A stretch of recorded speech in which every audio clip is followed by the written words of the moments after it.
वैद्युत धारा का अनुगमन वेग क्या होता है, आज की क्लास के अंदर हम लोग समझने वाले हैं। तो समझते हैं क्या होता है वैद्युत धारा का अनुगमन वेग। तो क्या होता है अनुगमन वेग, आओ देखो। वैद्युत धारा, मैंने क्या बोला, वैद्युत धारा। वैद्युत धारा का क्या मतलब है, धारा तभी प्रवाहित होती है जब इलेक्ट्रॉन हो, यानी कि इसमें फ्री इलेक्ट्रॉन गति कर रहे हो, मुक्त इलेक्ट्रॉन गति कर रहे हो, ठीक है ना।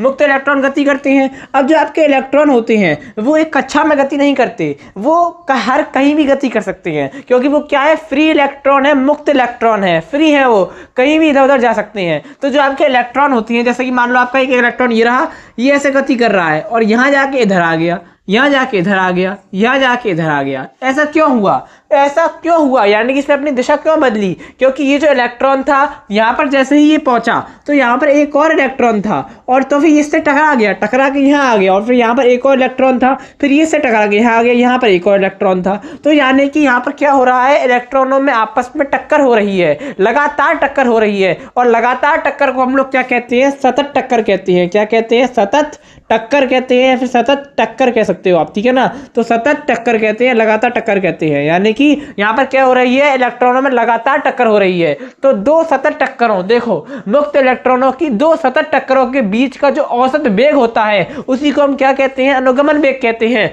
यानी कि यहाँ पर क्या हो रहा है, मुक्त इलेक्ट्रॉनों की दो सतत टक्करों के बीच का जो औसत वेग है उसी को हम क्या कहते हैं, अनुगमन वेग कहते हैं। अनुगमन वेग को vd से दर्शाते हैं। vd इज इक्वल टू होता है v/2, जहां पर v क्या है आपका, तो ये अंतिम वेग है। v क्या होता है आपका, v आपका अंतिम वेग होता है, यानी कि जब अंतिम वेग को 2 से डिवाइड करते हैं तो आपका अनुगमन वेग निकल के आ जाता है। आशा करता हूं कि आपको समझ में आ गया होगा क्या होता है अनुगमन वेग। तो बताओ क्या होता है, मुक्त इलेक्ट्रॉनों की या फिर फ्री इलेक्ट्रॉन्स की दो सतत टक्करों के बीच का जो औसत वेग होता है वही आपका क्या होता है, अनुगमन वेग होता है। आशा करता हूं कि आपको समझ में आ गया होगा। आप इसका स्क्रीनशॉट ले सकते हो।